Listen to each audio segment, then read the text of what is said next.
Heaven-based powers are built on a concept that nearly every culture in human history has explored: divine light, angelic authority, cosmic righteousness. The imagery is everywhere. But writers treat heaven like a decoration: golden light, wings, a halo. A power system based on heaven should work mechanically the same way any other power system does. In this video, I'm going to walk you through how to build a power system rooted in the concept of heaven that actually works as a storytelling engine. By the end, you'll have everything you need to get started. Step number 1. Determine what powers from heaven allow your characters to do. The common default in fiction is usually light attacks, healing, and shields. Heaven as a concept spans thousands of years of religious thought across every culture on Earth. The themes are massive: judgment, authority, creation, truth, transcendence, resurrection, prophecy. Your power system should be built on at least a few of these themes mechanically. If the power is about authority, the user doesn't need to fight enemies directly. They could issue commands that reality obeys. Stop, and a charging attacker freezes in place. Speak, and a liar's mouth opens against their will. The strength of the command depends on how much authority the user has earned from the source. A new user might barely be able to make someone hesitate. A master of heavenly authority could freeze an army with just a few words. If the power is built on truth, maybe it strips everything false from a space. Illusions break, an enemy's disguise is revealed, or you render anyone unable to speak the truth. But imagine an ability like this could also apply to the user. Their own fear is visible.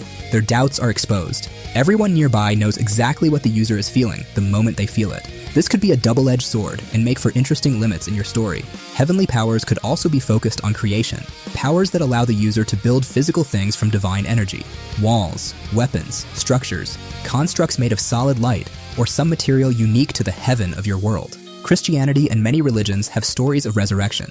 You could turn this into a power as well. Users in your world with heavenly powers could pull people back from death or bring themselves back. Whatever you want to choose for your story, it's ideal to take common themes from cultural depictions of heaven and turn them into something new for your story's world. Step number 2. Establish where the power comes from. With most elements, the source is simple: bloodlines, environment, technology. Heavenly power demands a more complicated answer because the source has to explain why certain people have it and others don't. Option 1. Chosen by an entity. God himself, or gods if your story has multiple, angels, or something beyond human comprehension selects specific people and grants them power.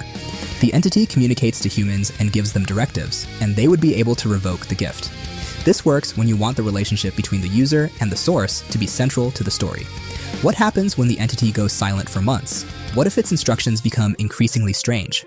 What if the user starts questioning whether the voice they hear is even real, or if it's even God? Option 2.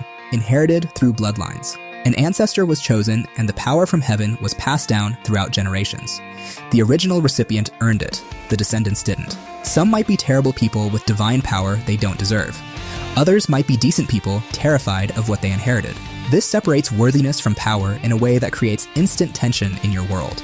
Entire noble houses could exist based on inherited divine power, with succession wars fought over which child gets the strongest version. Option 3. Earned through extreme sacrifice. The user didn't pray for power.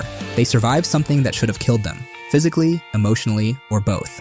The suffering itself opened a connection to the source. This means the most powerful heaven users in your world got their power from the worst moments of their lives.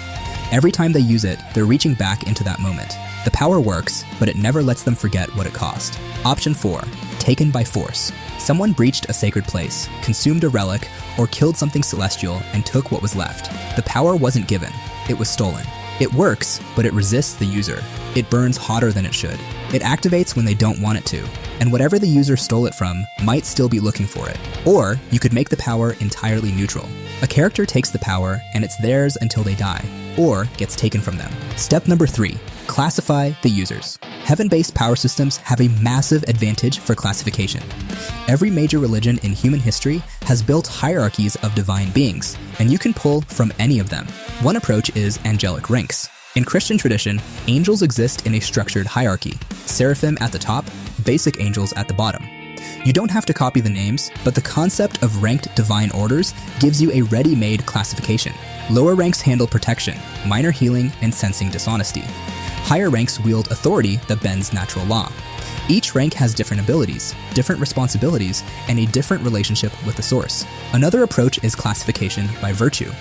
Each user embodies a single moral principle, and their power is shaped by it. A user built on justice can measure intent and deliver punishment that fits the act. But the moment they feel mercy, the ability loses its edge. A user built on compassion heals almost anything, but using the power while angry could weaken it to nothing. A user built on sacrifice gets stronger the more they give up personally, but the power is gone the moment they try to benefit themselves. This idea makes the power that you possess live by the principle it represents. You could also classify users by how they acquired their powers as well.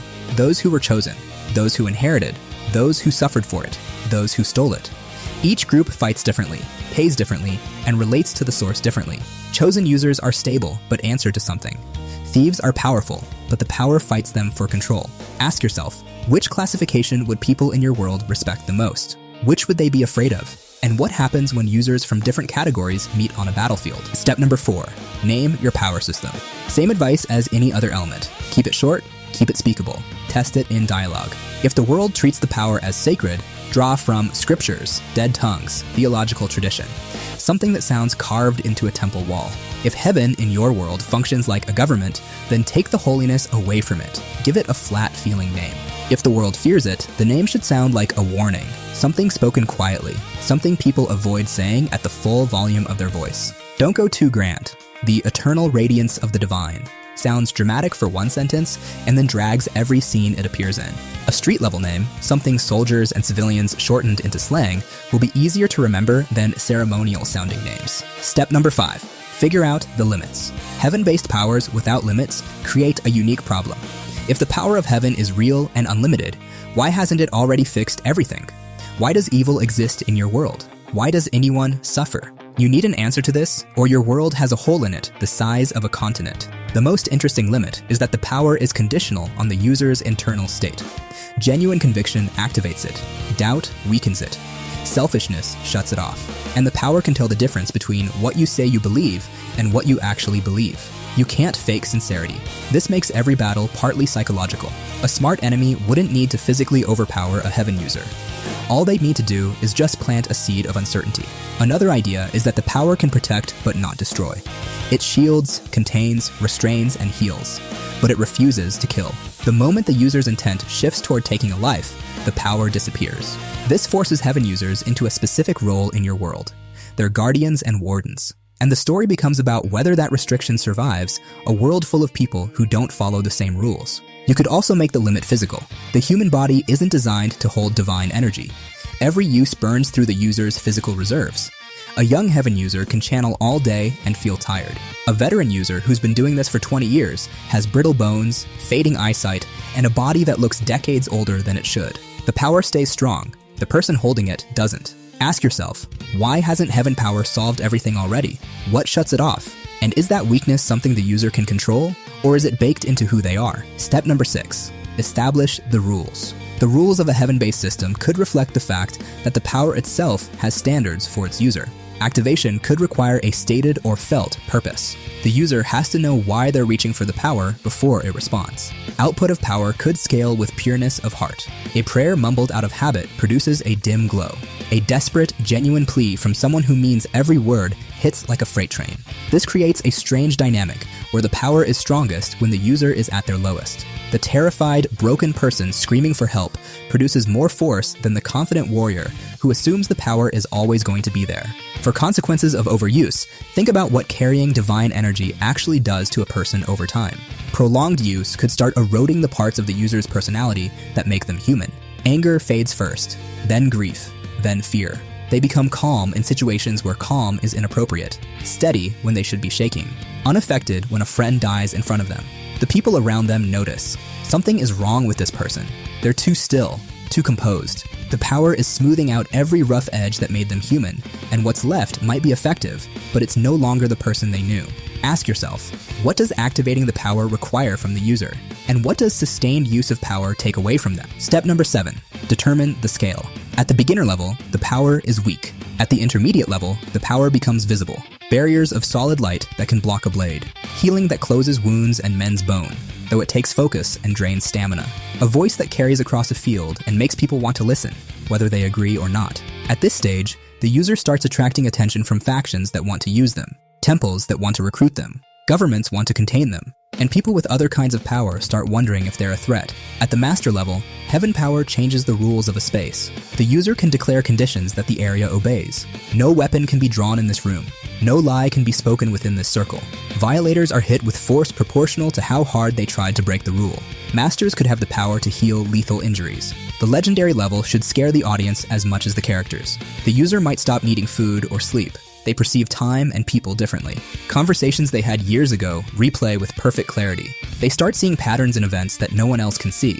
They can speak words that alter reality, and speak statements that reality treats as law. Step number 8. Design the advanced abilities. Advanced heaven techniques should feel like authority that no single person was meant to hold. Here are some ideas. 1. A verdict. The user publicly declares someone guilty of a specific act. If the accusation is true, divine force strikes the target with precision no one can block. If the accusation is false, the force hits the user instead with the same intensity.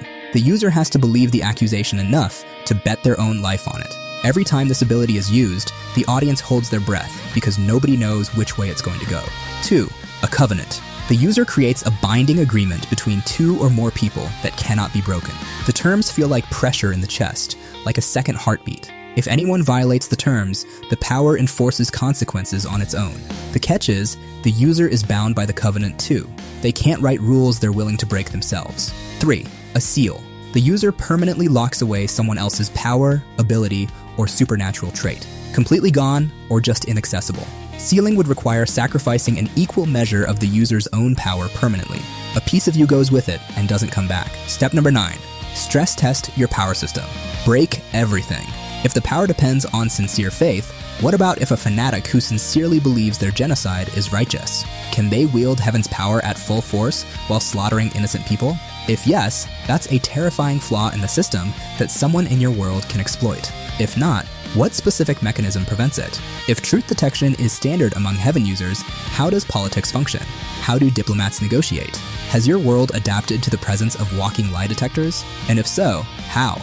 Do powerful people avoid being in the same room as a heaven user? If the power can't kill, what happens during a war? Are heaven users stuck on defense, or has someone figured out the loophole of restraining enemies while a non-powered ally finishes the job? Does the power distinguish between directly killing and enabling a kill? If overuse of power eats away a user's emotion, is there a heaven user somewhere in your world who has lost everything? Every emotion, every attachment, every human reaction? Are they the most powerful user alive because nothing destabilizes them? Or are they the weakest because the power responds to genuine feeling and they've burned all of it out? What happens when 2 heaven users fight each other? Their powers come from the same source and same God.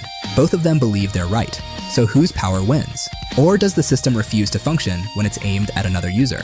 Can heaven powers purify other types of power?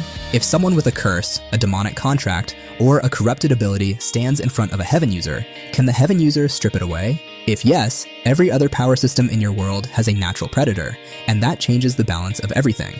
Every question needs an answer before you start writing. Your readers will think about these questions whether you're ready for them or not. In conclusion, heaven-based power systems demand something that elemental systems don't. A relationship between the user and the source that gave them the power can drive the story forward on its own.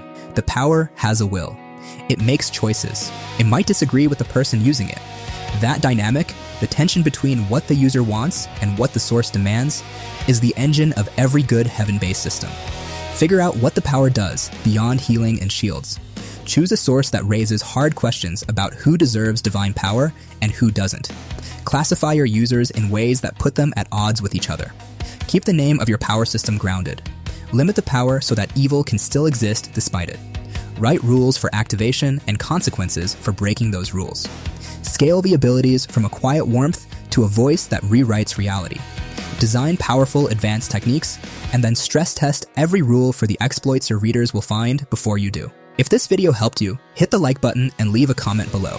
Also, if you want to get started writing your first one-shot manga, head over to mangascript.com to download the one-shot guide. It's a page-by-page breakdown of 3 high-quality manga one-shots, and it makes it 10 times easier to write your own script. And don't forget to join our Discord community. The link is in the description. It's a great place to share your work and connect with fellow creators. Thanks for watching.